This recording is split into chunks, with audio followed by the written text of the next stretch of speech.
Selamat bertemu para siswa SMA MA, khususnya bagi yang akan menghadapi UTBK 2021 gelombang kedua. Sebelumnya, ketika saya membahas tentang UTBK 2019 dan dilengkapi dengan tambahan SBMPTN 2018, UM-UGM 2019, dan SIMA UI 2019, saya telah membahas topik stoikiometri dan larutan. Ya, terpisah antara stoikiometri dan larutan. Dan pada sukses UTBK itu, judulnya sukses ya, UTBK 2021, materinya lebih lengkap. Jadi stoikiometrinya lengkap, larutannya pun lengkap. Ya, sehingga bisa dipelajari secara tuntas. Dan saya rasa ujian yang akan keluar pasti akan ngambil dari konsep yang sebelumnya. Nah, ini hanya untuk melengkapi, kita bahas UTBK 2021, dan saya satukan aja stoikiometri dan larutan. Stoikiometri 2 soal, larutannya 1 soal.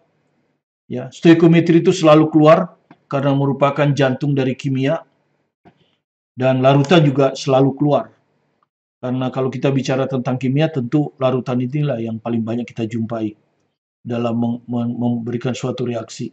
Ya, di situ di materi UTBK itu juga sudah ada jembatan mol. Jadi mol itu ada di tengah-tengah, seperti kita bilang. Misalnya kalau kita baca soal ini, diketahui reaksi gas sebagai berikut. Ya, NH3 tambah CO2 menjadi NH22CO tambah H2O. Jika 34 gram amonia, jadi amoniaknya diketahui gram. CO2-nya pun diketahui ya, gram. Direaksikan dengan 22 gram karbon dioksida. Ya, MR-nya diketahui. Maka diperoleh konsentrasi NH22CO. Jadi yang ditanya itu konsentrasi ini, ya. Jadi yang ditanya itu konsentrasi NH22CO, konsentrasinya yang ditanya ya. Anda sudah tahu konsentrasi itu adalah molaritas, ya. Dan molaritas itu artinya molekul dibagi volume larutan sebetulnya. Tapi biasanya volume yang dilarutkan diabaikan. Sehingga kalau di sini dibilang dalam 500 ml air, berarti volume larutannya sudah dianggap diketahui. Jadi sebetulnya kita tinggal mencari mol ini. Dan Anda sudah tahu, mol dari suatu zat itu bisa dihasilkan dari koefisien reaksi. Ya. Jadi diketahui mol lain, kemudian kita harus menghitung mol yang tertentu itu. Nah, itu kita pakai rasio koefisien reaksi. Karena itu di sini reaksinya harus kita periksa. Sudah setara apa tidak. Ya, karena ini rasio koefisien reaksi setara ini. Kalau tidak setara nggak boleh. Jadi pertama tugas kita pasti mensetarakan reaksi ini. Kalau belum setara. Kemudian yang kedua pasti merubah gram ke mol. Karena koefisien reaksi itu sebanding dengan mol. Itu pasti begitu langkahnya, standarnya. Ya. Kemudian nanti kalau ada 2 reaktan yang diketahui, maka itu adalah masalah reaktan pembatas. Kita harus cari reaktan mana yang habis. Nah, reaktan yang habis inilah yang akan menghasilkan NH22CO. Ya, sedangkan yang sisa tidak. Oke, mari kita kerjakan. Seperti tadi urutannya tentu kita akan menyetarakan reaksi dulu, ya. Pasti yang pertama itu kita harus menyetarakan reaksi dulu, ya. Menyetarakan reaksi.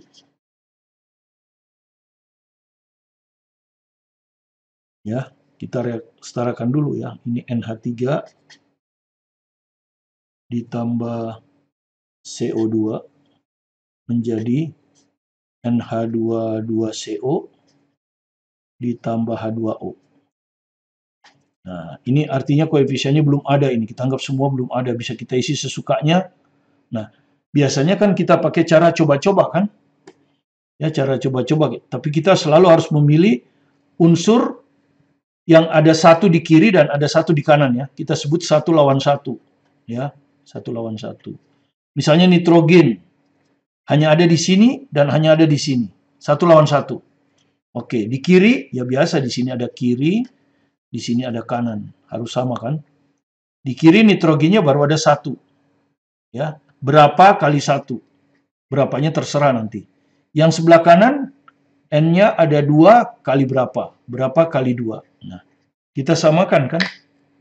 Supaya sama ya, sementara 1, 2 kita samakan dengan 2. Ini dikali 2, ini dikali 1. Ya, ini berarti koefisien N ya. 2, sementara kita isi 2. Ini sementara kita isi 1. Oke, jadi sudah tidak boleh lagi diisi, tinggal ini dan ini. Kita cari lagi. Ya, ini nitrogen tadi. Yang 1 lawan 1 karbon. Nah, ini ada karbon. Di sini ada karbon. Ya, yang sebelah kanan tetap tidak boleh lagi, jangan dikalikan lagi. 1 kali 1 kan? Ya, di sebelah kanan 1 kali 1 sama dengan 1. Oke, tidak boleh lagi dikalikan. Nah, di sebelah kiri masih bebas ya, berapa kali 1. Nah, ini 1, berarti ini pasti 1 kan gitu, ya. Jadi kita isilah.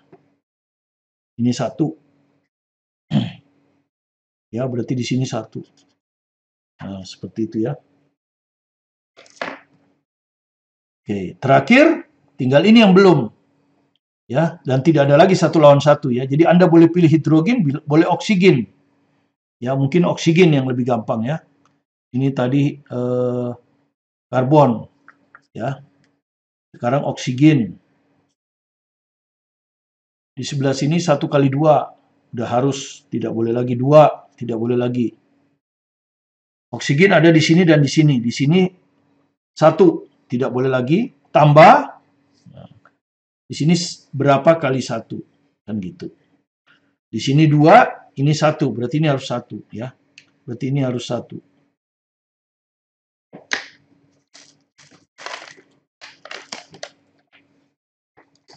Oke, kita pakai hijau ini ya. Ini berarti 1. Nah, mudah-mudahan kelihatan ya. Hijau kurang terlihat ya. Jadi ini 1.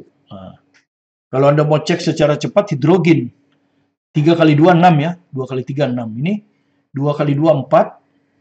Ditambah 2, 6. Cocok. Ya, udah selesai. Ini reaksi setaranya. Ya, ini Anda bisa lakukan cepat ya. Ya, oke. Yang kedua, yang diketahui harus kita rubah gram. Itu harus kita rubah ke mol. Nah ini gram harus kita rubah ke mol. Nanti dia harus dibagi kan. Dari gram ke mol itu dibagi mr. Ya. Jadi yang kedua itu gram harus dirubah ke mol. Dengan dibagi mr. Ya. Oke, jadi Anda mulai. Amonia itu NH3 ya. Sama dengan 34 gram. Anda rubah jadi mol, jadi 34 per mr-nya 17. Jadi ini jadi 2 mol. Kemudian karbon dioksida, CO2, 22 gram. Dibagi dengan mr-nya, karbon dioksida mr-nya 44. Jadi ini adalah setengah mol. Nah, sudah itu baru kita akan hitung, dari 2 ini kita akan hitung NH2 2CO berapa mol ya. Nah, karena 2 reaktan diketahui, ini 2 reaktan diketahui, maka ini adalah masalah reaktan pembatas.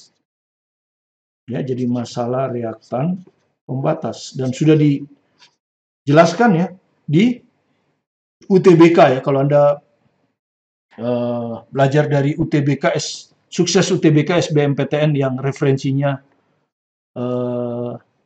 UTBK 2019, SIMA UI 2019, dan UM-UGM 2019, serta SBMPTN 2018. Itu sudah dijelaskan masalah reaktan pembatas. Oke? Jadi caranya ya gampang, kita cari yang terkecil. Kita hitung aja di sini ya. NH3 berapa mol? 2 mol. Ini NH3 2 mol. Kalau kita anggap ini habis, maka di sini berapa yang terbentuk? Ini koefisien reaksinya 2, ini 1. Jadi ini 1 dibagi 2 dikali 2 mol. Hasilnya adalah 1 mol. Kalau dianggap ini yang habis. Sekarang kita anggap yang kedua ini yang habis. Saya tulis di bawahnya ya. CO2 setengah mol. Kalau CO2 yang habis, maka ini akan terbentuk 1 dibagi 1, sama-sama 1 ya koefisien reaksinya, kali setengah mol. Nah, hanya setengah mol. Ya, hanya setengah mol. Ini adalah yang terkecil. Nah, yang diambil adalah yang terkecil. Jadi yang habis itu ini, CO2 yang habis. Jadi NH2CO yang terbentuk adalah setengah mol. Ini yang betul. Sementara volume air anggap aja sebagai volume larutan ya. Ini diabaikan aja volumenya, dianggap zat padat kan. Berapa tadi? Ya, kalau Anda lihat 500 ml. Maka sekarang kita bisa hitung konsentrasinya kan. Mol bagi volume ya. Ya, konsentrasi itu kan mol dibagi liter. Gitu kan ya. Ini bukan mol, ini mol. Tapi ini mililiter. Nah, kalau mililiter harus milimol per mililiter. Nah, kalau Anda lihat ini 500 ml. Jadi ini harus milimol, setengah kali 1000, ya kan? Setengah kali 1000 milimol. Nah, maka ini dengan ini itu akan jadi M. 500 bagi 500, jadi 1 M. Ya, dengan demikian kita dapatlah jawaban B ini. Ya. Jadi konsentrasi NH22CO dalam 500 ml air adalah 1 M. Jadi sederhana kalau stoikiometri itu ya. Kita selalu pakai jembatan ini. Di sini soal kita ini, molekul lain dirubah ke mol tertentu dengan koefisien reaksi setara. Karena itu kita harus reaksikan setarakan reaksinya. Kemudian nanti untuk mendapatkan mol ini diketahuinya gram, tapi ada 2 zat. Jadi masalah reaktan pembatas yang menghasilkan yang terkecil, yang menghasilkan produk terkecil yang benar, habis. Nah, dari gram ke mol itu dibagi MR. Kalau dari mol ke gram dikali MR. Kan gitu. Ya, kalau ini sebaliknya kali MR. Oke, jadi hanya pakai skema ini ya, yang sudah kita berikan di Sukses UTBK 2021. Oke, kita sekarang masuk ke soal yang nomor 2. Ya, stoikiometri gas. Nah, di sini ada stoikiometri gas. Kalau Anda lihat, gas itu selalu pakai rumus ini. Kalau kita anggap molnya tetap, ya kalau kita anggap molnya nggak tetap, maka kita harus pakai rumus ini kan, PV sama dengan nRT. Nah, ini molnya berubah. Ya, ini ada mol. Kalau di sini ini molnya tetap. Jadi kita kalau molnya berubah pakai VV sama dengan nRT. Ya. Sebuah tabung bervolume tetap. Jadi ini ada tabung, gitu. Volumenya tetap. Apa artinya? Kalau ada dua kondisi, maka V1-nya sama dengan V2. Itu maksudnya. Kondisi awal akan sama dengan kondisi tetap, karena wadahnya ini tetap. Ini akan kita isi gas, kan? Anda tahu kalau gas itu selalu mengisi seluruh ruangan yang ditempatinya. Ya, kalau ruangan yang ditempatinya tidak dirubah volumenya, ya volumenya tetap. Ya, di sini keadaan awal ini ya, kita keadaan awal dulu kan, atau kita sebut keadaan 1. 6 gram gas H2. Nah, di sini ada H2 6 gram. Ya. AR-nya 1. Jadi maksudnya ini bisa kita rubah jadi 6 mol. Ya, karena bukan 6 bagi 2 ya. Hidrogen kan 2 ya. 3 mol. Ya. Didapat dari 6 bagi 2 ya. Karena kalau H1 kalau hidrogen kan 2. Jadi 6 bagi 2 3 mol. Jadi gas hidrogen, ini gas ini. Ya. Memiliki tekanan 12 atmosfer. Nah, ini tekanan awal ini ya. Tekanan awal P1 ini. Kalau ini N1, ya kan? Tekanan awalnya 12 atm. Pada temperatur tertentu. Nah, anggap aja T1 sama dengan T. Ya, itu keadaan awal. Ke dalam tabung tersebut ditambahkan. Nah, itu sudah keadaan akhir ya. Atau keadaan sekarang. Jadi ini keadaan 1, ini keadaan sekarang ya. Atau bisa kita sebut akhir. Karena kita tidak akan merubah lagi. Ya, ini keadaan 2. Ke dalam tersebut ditambahkan gas neon. Jadi kalau tadinya ada gas H2, sekarang ditambah neon. Ya. Sehingga tekanannya menjadi 40 atmosfer. Jadi P2-nya sama dengan 40 atmosfer. Nah, ini gas, ini juga gas, dan molnya berubah. Kalau tadi N1, sekarang ini akan jadi N2. Gitu ya, N2 mol. N2 mol itu adalah H2 plus Ne. Gitu. Tanpa mengubah temperatur. Jadi temperaturnya tetap T2 sama dengan T1. Ya, sama dengan T. Volumenya tidak berubah jelas. Nah, ini yang ditanya, massa gas total di dalam tabung. Nah, yang ditanya massa gas total dalam tabung. Sekarang tentu ya, massa gas total. Sekarang. Artinya apa? Berapakah massa dari hidrogen ditambah berapakah massa dari neon? Dalam gram ya, bukan dalam mol. Kalau mol yang ini, N2. Ya, N2 ini mol. Oke, sekarang kita kerjakan. Kita pakai rumus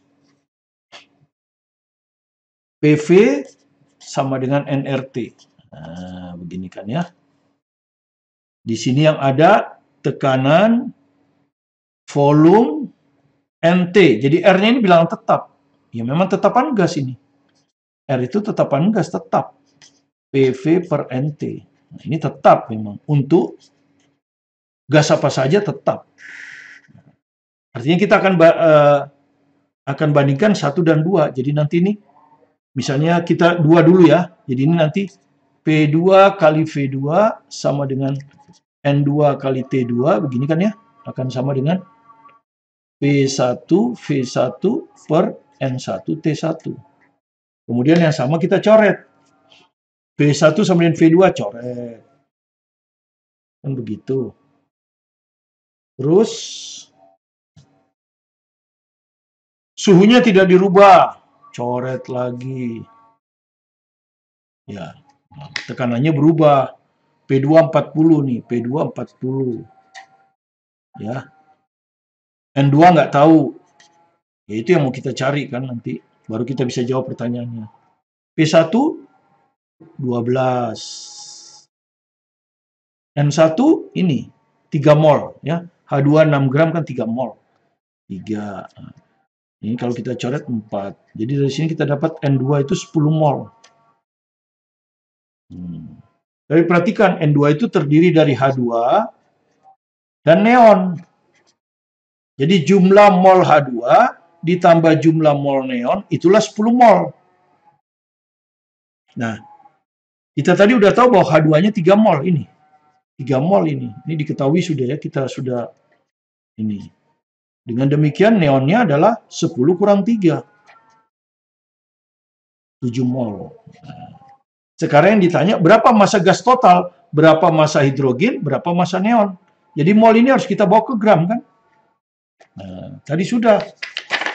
Kalau mol mau dibawa ke gram, dikalikan aja dengan massa relatifnya. Dikalikan aja dengan massa relatifnya. Ini tadi sudah, asalnya dari 6 gram. Sudah ini, asalnya 6 gram. Nah, sekarang yang ini. 7 kali berapa neon massa rumusnya? 20 kalau nggak salah ya. Ini diketahui. AR neon 20. Jadi ini 7 kali 20. Jadi gram. Hasilnya 140 gram. Jadi di dalam tabung sekarang terdapat 6 gram hidrogen dan 140 gram neon. Jadi massa totalnya jelas ya. Sama dengan 6 ditambah 140. 146 gram. Nah, jelas ya 146 gram. Yang D. Nomor 3 adalah masalah menghitung pH larutan penyangga. Dan di sini adalah larutan penyangga asam ya. Nah, kalau Anda belajar dari paket saya sebelumnya, itu paket 1 di stoikiometri. Bukan stoikiometri ya, maksudnya larutan.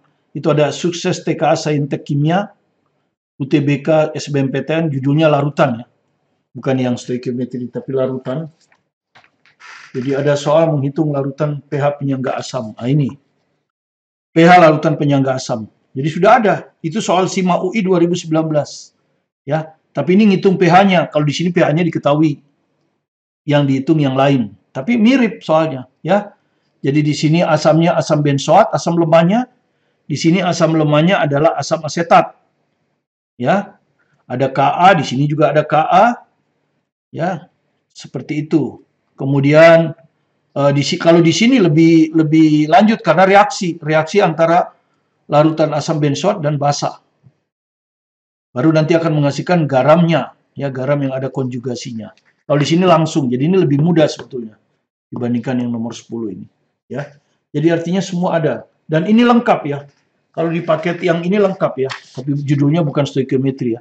Paket ini lebih lengkap larutannya, soalnya banyak, ya, dan itu hampir mencakup semua bidang. Sehingga kalau Anda belajar dari sini sebetulnya semua topik larutan sudah selesai Anda pelajari. Nah, saya hanya memberi contoh, muncul lagi di 2021 larutan penyangga seperti ini, ya.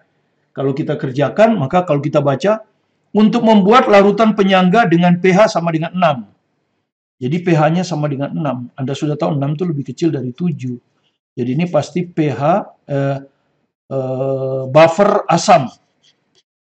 Ya, tujuan kita buffer asam. Supaya apa? Supaya kita tahu kalau buffer asam berarti yang dihitung adalah konsentrasi H+. Gitu loh ya. Sama dengan mudah menghafal rumusnya, tetapan ionisasi asam kali biasanya ini mol asam. Nah, dibagi sebetulnya ini mol basa ya. Mol basa konjugasi. Ini asamnya tentu asam lemah. Ya, makanya dia punya Ka. Basanya akan kuat, mol basa konjugasi. Nah, mol basa konjugasi ini biasanya berasal dari garam. Mol garam. Ya. Mol garam. Garam dari asam lemah dan basa kuat. Ya. Asam lemahnya asam asetat. Nah, basa kuatnya biasanya salah satu logam. Ya, di sini Na, di sini Na kan. Anda sudah tahu NaOH itu basa kuat. Nah, ini. Ya, ini garamnya ini. Dan ini valensinya 1. CH3COO ini 1 ya. Jadi kalau Anda lihat CH3COONa ini kalau dia terurai, kan garam pasti terurai sempurna. Dia akan jadi CH3COO- ditambah Na+. Ya, 1:1. Karena itu kalau mau cari mol ini sama aja dengan kalau mol ini diketahui. Dan di dalam soal mol ini yang diketahui. Ya, jadi seperti itu. Jadi kalau Anda baca lagi, untuk membuat larutan penyangga dengan pH sama dengan 6 ke dalam 100 cm3, nah ini Anda perhatikan, 100 cm3 itu mililiter ya. Ini mililiter itu, cm/3. Larutan asam asetat kan ini, CH3COOH. Ini yang asam lemahnya kan. Berapa? 0,1 m. Ditambahkan, nah ini ditambahkan ini. Garam ini kan. Ditambahkan CH3COONa. Berapa gram? Nah, kan gitu pertanyaannya. Nah, Anda sudah tahu, ini mol asam bisa saya cari dari sini. Ya, mol asam bisa saya cari dari sini. Karena di rumus ada nih, mol asam lemah. Ini. Ya, yaitu tinggal dikalikan. Mililiter dikalikan 0,1 ya. Jadi mol asam lemah ini udah tahu kita. Mol asam lemah ini adalah 100 mililiter kali 0,1 m. Jadi dia akan sama dengan 10 milimol. Nah, ini. Nah, sekarang kita lihat ya, kita akan masukkan ya. pH-nya sama dengan 6. pH itu akan menghasilkan ini, konsentrasi H+. pH itu adalah min log konsentrasi H+. Di sini sama dengan 6. Berarti konsentrasi H+-nya 10⁻⁻⁶. Nah, ini udah dapat kita 10⁻⁻⁶. Ya, ini. Ka diketahui. Nah, ini. Ka asam asetat tuh diketahui ya. Ka asam lemah diketahui. Ini 10⁻⁵. Ya, kan gitu kalau kita pakai matematik kan, ini juga diketahui. Mol asam lemah ini udah diketahui juga. Dengan demikian kita bisa ngitung mol basa konjugasi yang akan sama dengan mol garam. Jadi mol garam bisa saya hitung. Nah, kalau mol garam sudah saya hitung, mau ditanyakan gram, tinggal pakai jembatan ini.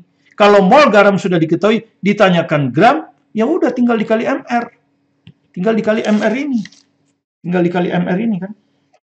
Nah, nanti bisa kita cari di MR-nya satu-satu, ya, karena AR-nya diketahui tuh, AR-nya diketahui semua. Oke, kita hitung dulu yang ini ya. Kita pakai rumus ini dulu. Masukkan konsentrasi H plus ini 10 min 6, ya jadi ini di bintang. Jadi 10 min 6 sama dengan Ka 10 min 5. Oke, kali mol asam lemah ini 10 milimol, ya, milimol dia. Per, nah, ini mol garam langsung ya, mol garam yang ditanyakan di sini. Mol garam. Nah, nanti jawabannya milimol. Nah, sudah. Ini kita hitung. Ya. Itulah Ca3CONa. Ya, inilah yang kita sebut Ca3CONa. Ya, ini. Dia akan sama dengan per ini kali ini kan? Ya. 10 min 4. Ini kali silang kan? Berarti kalau ini kita ambil di atas, ini akan ada di bawah 10 min 6. Ya. Jadi hasilnya adalah 10 pangkat 2 milimol. Nah, kan begitu kan ya? 10 pangkat 2 milimol. Nah, ditanyakannya gram ya. Gram. Kalau gram berarti ini harus mol kan? Ini harus mol. Jadi 10 pangkat 2 dibagi 10 pangkat 3. Nah, ini kan mol ya. Terus dijadikan gram. Berarti saya harus cari MR. Saya harus cari MR dari Ca3COONa. Inilah yang saya kalikan di sini. Supaya nanti jadi gram. Kan gitu, ini hilang. Oke, karbonnya ada 2. Satu karbon 12, jadi 24. Ya, karbonnya ada 2. Hidrogennya ada 3, jadi tambah 3. Oksigennya ada 2, 32. Natriumnya 1, 23. Ini digabung dengan sini, 55. Ini digabung dengan sini, 27. 27 dengan 55, 82. Jadi kali 82. Nah, begini. Jadi Anda sudah tahu ini. 10 pangkat 2, 10 pangkat 3, 10. 82 bagi 10, 8,2 gram. Nah, jawabannya E. Ya, mudah kan ngitungnya. Ya, itu pH larutan penyangga. Di UTBK sudah keluar ya, di sukses UTBK saya, ya, di sukses UTKA Saintek Kimia, di situ detail itu ya, semua larutan. Karena soalnya banyak. Ya, topik tentang larutan. Muncul dia di situ ya. Muncul dia di situ. Oke, demikian yang sudah saya jelaskan 3 soal kimia stoikiometri dan larutan. 2 soal stoikiometri, 1 soal larutan penyangga. 3 soal saya munculkan karena ketiga soal ini selalu muncul. pH tidak selalu larutan penyangga, bisa saja nanti larutan hidrolisis. Makanya pelajari dari UTBK. Di UTBK, sukses UTBK saya itu ada bagaimana menghitung pH larutan garam hidrolisis, bagaimana menghitung pH larutan asam kuat, basa kuat, kemudian kalau netral pH-nya 7 kalau direaksikan, bagaimana menghitung pH dari kalau kita reaksikan asam kuat tambah basa kuat. Ya, jadi sangat lengkap sebetulnya. Ya, ini hanya penambahan. Jadi kalau Anda belajar dari UTBK SBMPTN, sukses UTBK SBMPTN 2021 dengan acuan soal UTBK 2019, SIMA UI dan UMUGM, maka hampir semua konsep tercakup di situ, sehingga Anda sudah lebih siap. Ini hanya dilengkapi dari soal UTBK 2021 gelombang pertama yang asli. Terima kasih. Bagi yang belum subscribe, silakan di-subscribe supaya Anda bisa terus mengikuti video kami yang mudah-mudahan bermanfaat bagi Anda. Tetap semangat belajar mandiri di rumah, terus berjuang dan bekerja keras. Saya yakin Anda pasti lulus dan sukses. Saya Martin Kanginan.